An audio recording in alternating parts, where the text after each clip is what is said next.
Okay. I'm not gonna lie. So I'm gonna put this out here right now for everybody watching. I'm on my phone because all of my computers died, and I couldn't see you dancing, Eric, on my phone. No. No, I couldn't see you dancing. You must have some epic dancing. Oh man, throwing it down. That's terrible. I'm not even sure. Let me see here. Oh, there you go. There you go. So if you're jumping on, say hello. I'm sure we will reference the fact that I am on my phone and not a computer many times. Mac had some computer meltdown this week, and he tried duct taping it together, and putting some some everything. He's trying everything. Well, he's phone, but we're getting it done though, right? Yeah, we're trying to get it done. Your eyes, Tyler. All of my computers died. I have two, my laptop and my desktop, and they both decided that it would be a wonderful time for them to just quit working. So here I am on my iPhone, trying to figure out how all of this works, and really not doing a very good job of it, to be honest. Because first of all, most of you guys that normally watch us are kind of within our age group. So I've been blind since I was like 9 years old anyway, and Chromebooks never die. I got a Chromebook, but it doesn't have an Ethernet connection, and I don't like doing these over Wi-Fi because it's just not trustworthy enough. When I first jumped on, I'm getting ready to. So see what? Oh, the view. Oh, you want the light? Here you go. I was trying out this light, and we were like, bam! Like, man, George Hamilton right there. So you guys are old enough, you'll get that anyway for the most part. And I had this extra. Right. So we're all getting older here, right? And I've been blind since I was 9. And so I can't, like, this little tiny phone in front of me, I can't see. Everything's just a blur. I'm trying to read everything. So I'm like, I got to put my glasses on to see. I'm like, hey, how's this thing work? You guys in there? Hey, what's going on? That's what I saw when I jumped on to our pre-stream. Was Mac staring at the screen like that. Trying to figure out what the heck was going on. And I'm not sure that I've actually figured it out yet, but here I sit somehow looking at a blurry iPhone in front of me because I got bad eyes. And raccoon eyes, because unlike Eric, who refuses to move from the frigid north, I've had the top off of my Jeep for 2 months. Mm-hmm. Right, I got the raccoon eyes from driving around, and I got a tan on my left knee from my leg sticking out the door where the door was. Shoot, I'm just happy we're out of the 40s finally. The 40s. That's rough, man. That's rough. Well, what are we going to chat about tonight, Eric? Let me bring up my notes here. Tonight on Indie Invasion Shorts, we have a subject for you guys, and it is house rules. So we're going to talk a little bit about house rules tonight, and we have our favorite down under. Good morning. Coffee. Good morning, Alder. So what I wanted to first do with house rules was I actually pulled some definition for house rules, and I want to read it. Yeah, I'm getting all official here. So house rules. House rules are unofficial modifications to an official game rules adopted by an individual group of players. House rules may include the removal or alteration of existing rules or the addition of new rules. Such modifications are commonly in board games, such as, you ready for this? Monopoly. No. And role-playing games such as D&D. So I was pretty sure house rules and Monopoly just created fights. There's a comment for you right there, Eric. From your wife. Oh, man. That's right. Throwing me under the bus? She was just thinking how tan you would be if you were down here. It's a true story, man. It's a true story. So that was All right. house rules definition, and the little Monopoly thing, we will put a pin in that because we have something that may go back to that. But house rules, basically, you add rules or take out. Right. Why would you change rules? Right. What do you think are good reasons to change rules for house rules? Well, for me, so I'm pretty sure that just about everything we play is house ruled. Now, sometimes those house rules end up because you did something wrong. It could be, right? Yeah. When you were first playing the game, that maybe you did something wrong. And circle back to Monopoly. Good one, Todd. I know where you're coming from with that. Is you do something wrong and then you reread the rule and you kind of go, I kind of like how we're doing it better anyway. Yeah. So I've experienced that in a couple of different games. A lot of times when with the guys that I play with, if it's a house rule, it's generally to speed something up. Yep. You want to cut the time, basically, right? Like you don't have that amount of time to play the game, right? Or even just like cutting down the mechanics time. So maybe I don't want to spend so much time flipping back and forth through a book or going over something. So kind of slicing some stuff out just to make it move a little quicker, the action to go quicker. Because a lot of times, now one of the things, and one of the reasons I know that both of us do so much with the skirmish games is that because it's you take part of your turn, I take part of my turn, or you do one guy at a time, something like that. It keeps you involved in the game versus how 40K used to play, where you're like, okay, well, I'm playing against an orc player and it's a 5,000 point battle and he has to move 285 miniatures. So I'm just going to stand over here. I'm going to go over to the snacks and exactly. where you're kind of out of the game. So to speed it up even more, just to me, kind of keeps that action going. And Todd was saying that the buildings need major house rules in our favorite Western game. Absolutely. That was one of the things that kind of chapped my hide, to use an appropriate term for said game, chapped my hide, was the kind of removal of buildings and terrain as an essential and integral part of the game. Because when I put table together, I always look at the terrain as like the third player. So it needs to have rules. And I agree. But, in defense of our favorite Western game, Wild West Exodus, in defense of the building rules for that, I think that's something that probably regularly gets house ruled. Is any kind of building stuff. Yeah. And that's another thing with house rules is you can make your own rules if maybe it makes the game funner, more enjoyable for everybody, not just, and there's nothing wrong with that because we've said many times, you buy the games, they're your games. You do what you want with them. Right. Nobody's going to come knocking on your door. Well, I wouldn't recommend coming knocking on my door and telling me I can't play a game a certain way, because I have some boom sticks, and don't come knocking on my door, tell me I can't play my game. But I think a lot of games with that in particular, they don't think in that vertical element of the game. So any kind of buildings that you put on the table that have elevation to them, most games, if you want to do that, you're going to have to house rule it. So I think a lot of, to me, when I think about all the games that I play, there's only a couple that have very specific building rules, and anything else you want to do, you have to do it. You have to house rule it to add to the experience. Right. So, like you mentioned earlier, kind of learning the game wrong. Now, Monopoly, that never happens. I'm going back to Monopoly. So one of the reasons for house rules is also that it was done unintentionally.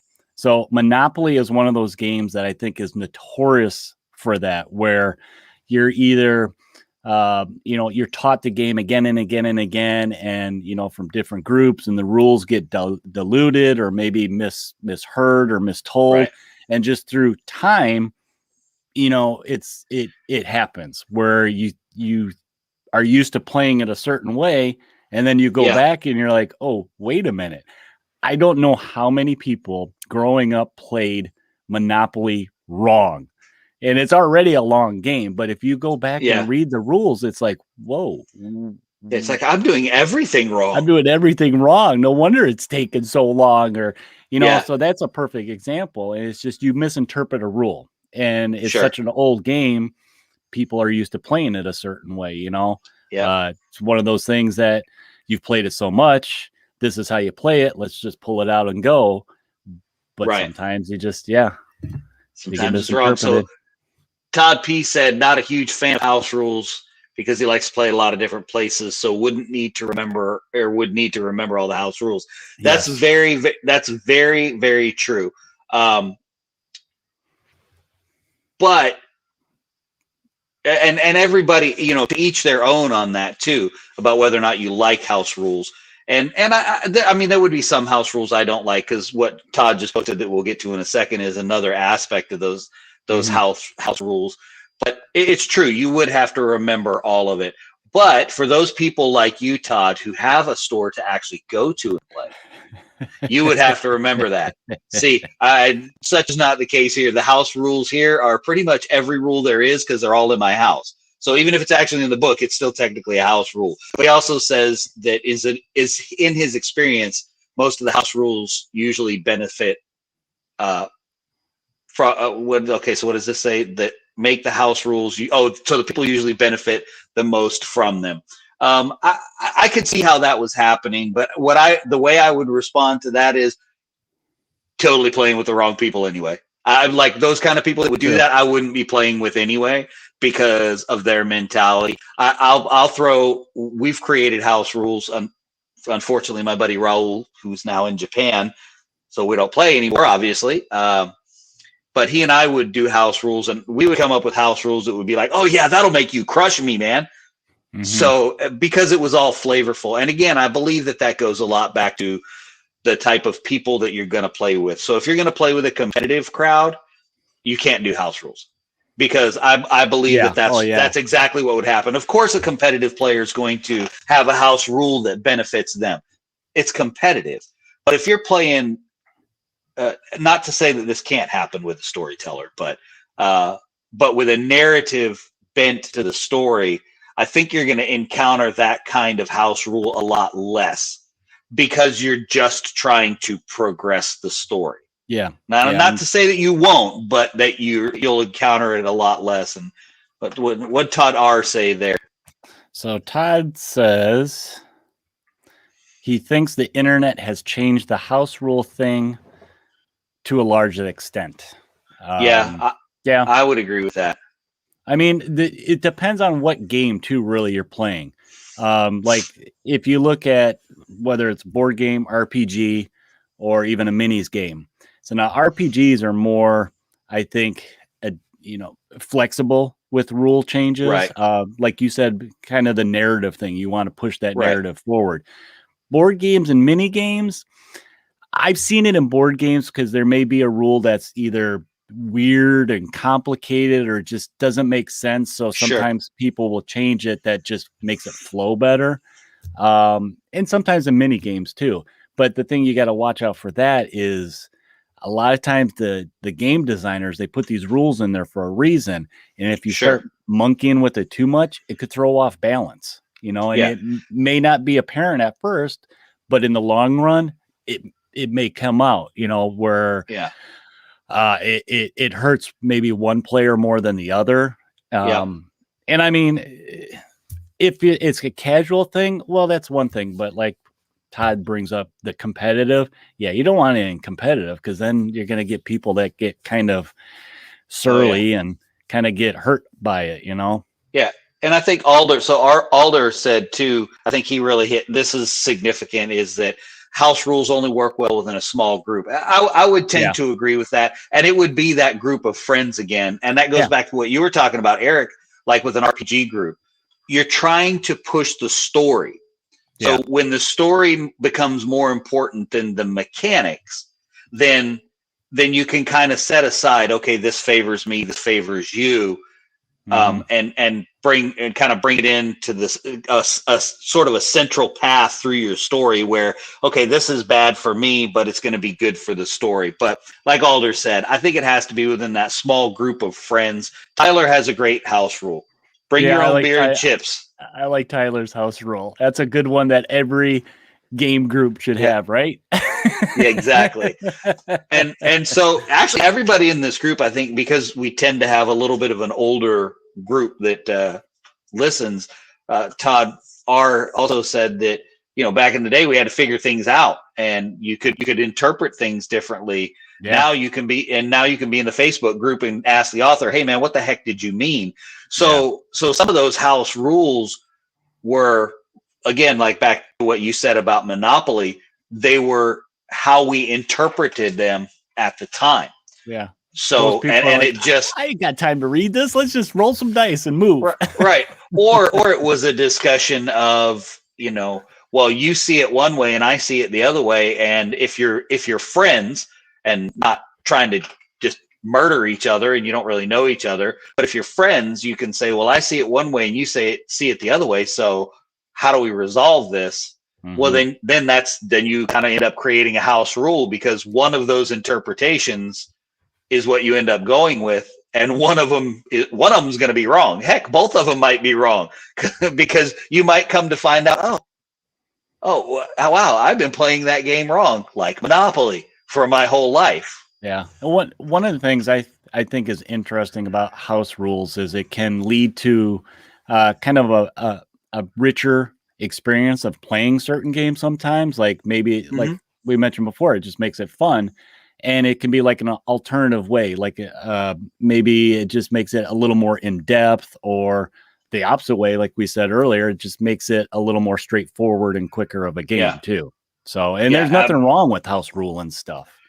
Yeah. Oh, I don't think that there is. But again, Alder makes a good point. Not in tournaments. He said right there in his comment that he actually had someone house rule in a tournament. Oh, that's just awful. I couldn't see that happening because I agree. So the rules writers go to a huge extent, a huge process to get the rules written. I've been in alpha test groups, beta test groups for a bunch of different games, and it's a lot of work to get everything just right. So when you go into a tournament or a competitive scene, man, you just can't do that because when you house rule something, you're going to break something. You know what I mean? You're going to throw something out of balance because it's been played and played and played and played and play tested. Again, it goes back to that small group, very narrative story is where a house rule is going to work. And now, so Todd R., I can relate to this one completely because as also moving around in the military, every time you went somewhere. That's a lot of learning Monopoly over. Well, you do.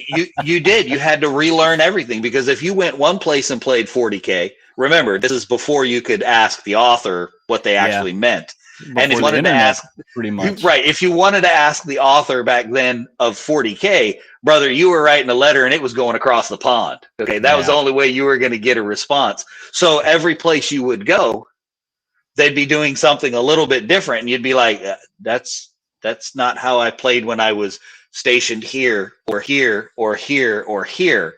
So I can completely and 100% relate to that comment. Relearning games.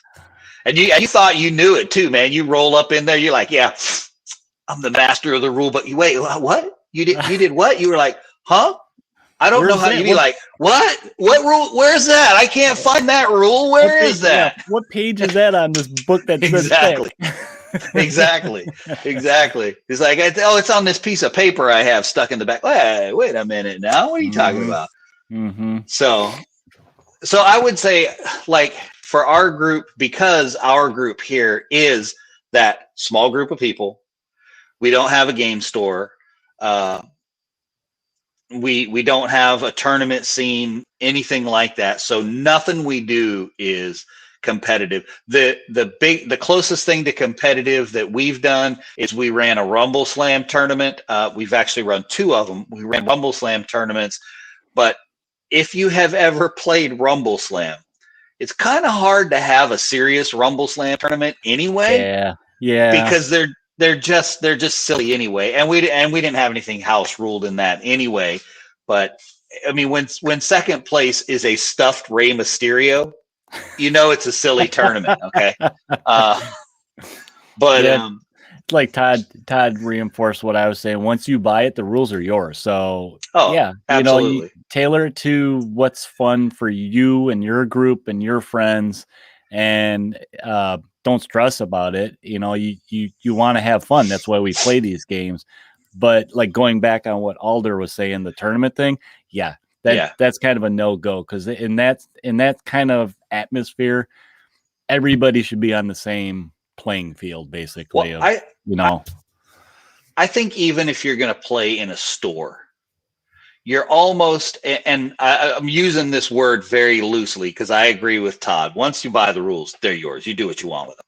But I think you have a little bit of an obligation when you're in the store to play the game by the rules, not house ruled. Because number one, you're trying to convince people to play the game with you. Yeah. So you want them to play the game the way that it's. You want to build a played. community, and that's the easiest way to build a community where everybody understands the same thing. Right, and you don't want to be confusing people. As a matter of fact, I remember distinctly, I had a little bit. It was a little bit different than a house rule situation, but it was a rule situation where War Cradle had purchased from Outlaw Wild West Exodus, and they were transitioning to the new rules. Well, I was scheduled to go and do a convention like right at rule dropping time. And so I was going to run Wild West Exodus, but I was like, I don't think I should run it because the new rules aren't out. Yeah. I mean, I was a beta tester for it, but I'm like, I got handfuls of paper that I could bring as the new rules, but I don't know them that well. So do I do the old rules or the new rules? And what it boiled down to is I felt like I'd be doing a bait and switch if I went with the old rules.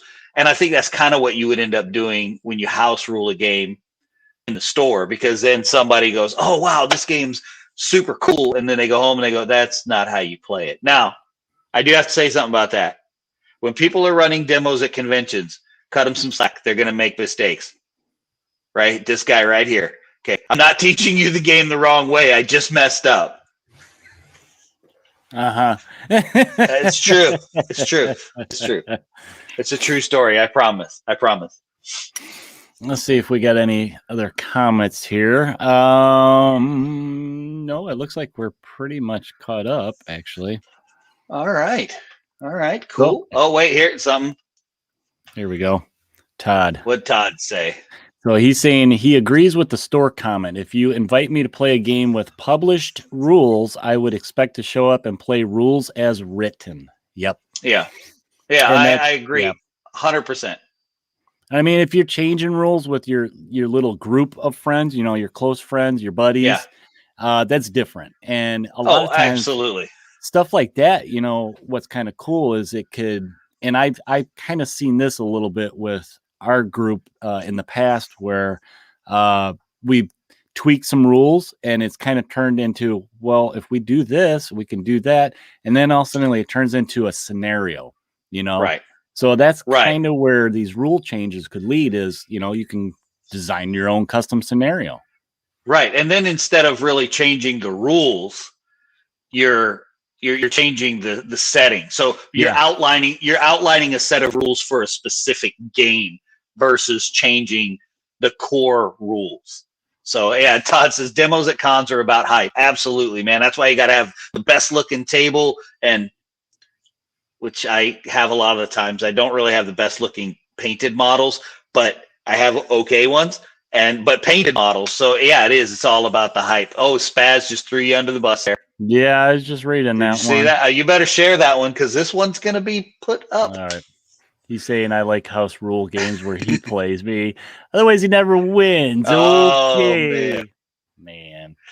Yeah. So yeah, hype trumps rules for con demos, but don't go too far is what Todd says. Yeah, and I think it's more a matter of it is. You're hyping it up, and it's usually something that, at least in my case, maybe I've forgotten, or in the hype of whatever's going on, you brush over like a phase or a specific, maybe a response roll, like you're shooting at somebody, and you forget to let them roll, I don't know, an armor save or whatever it is in whatever game you're playing. So it's not that you're teaching them wrong. It's something that you missed, which probably is going to happen in one of your games anyway. So really you taught them the right way to play, because eventually they're going to forget a phase when they're playing too. You just were introducing them to the concept of that.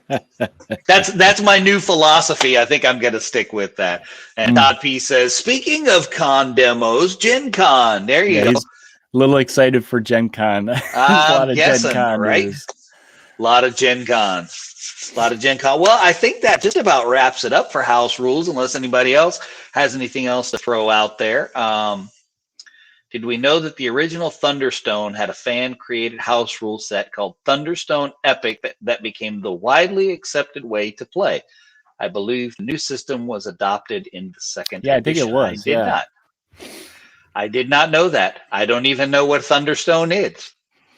What is Thunderstone? That's Enlighten me. Board game stuff. Right? That's why I don't know. Board game stuff? I think it's board game stuff. It sounds familiar, but yeah, if you guys want to add comments and stuff to this, this is going to be on YouTube, over on the Facebook page. You guys can rewatch it if you're joining late, and add comments wherever, and we'll see them, and you can email us too if you had comments. Yes. If you don't feel comfortable making it widely seen by everybody, you can do it that way too. Whatever suits you guys. There, Todd said it's a deck building game. Okay. Gotcha. I was never a big deck builder, played a couple, but I do like Pokemon. Fantasy theme. Yeah, Pokemon's going nuts. I heard they had to take it out of the Walmarts and stuff. Oh man, are you kidding me? My kids have been trying to find it. All the collectible games they're taking out because people are losing their minds. Yeah, they are. Alan told me he can't keep them in stock. Yeah. I mean, they don't even hit the shelf, and they're gone. It's crazy. All right, Alder, have a nice day. Thanks for joining us. Daytime for you. We're going to have a nice night sleep time soon. Mm-hmm. Yeah. I'm beat. It's been a rough week at work. So. Well, I mean, it's cold up there and rainy, and you know how to fix that. Okay. Am I taking us out tonight? I'll take you can take us out tonight. Okay. I can't. Let me see if I can do the banners here. Let me see if I can help you out here. This is going to be interesting. Hold on. All right. Okay. Ready? Yeah, now I'm doing this on my iPhone because my computer died, for those of you that didn't catch it. So I'm figuring out what to do. Here we go. Ready? And boom. Bing. Look at that. It's going. So guys, thanks for joining us for another episode of Indie Invasion Shorts, where me and Matt get together and kind of ramble on about different gaming topics, games.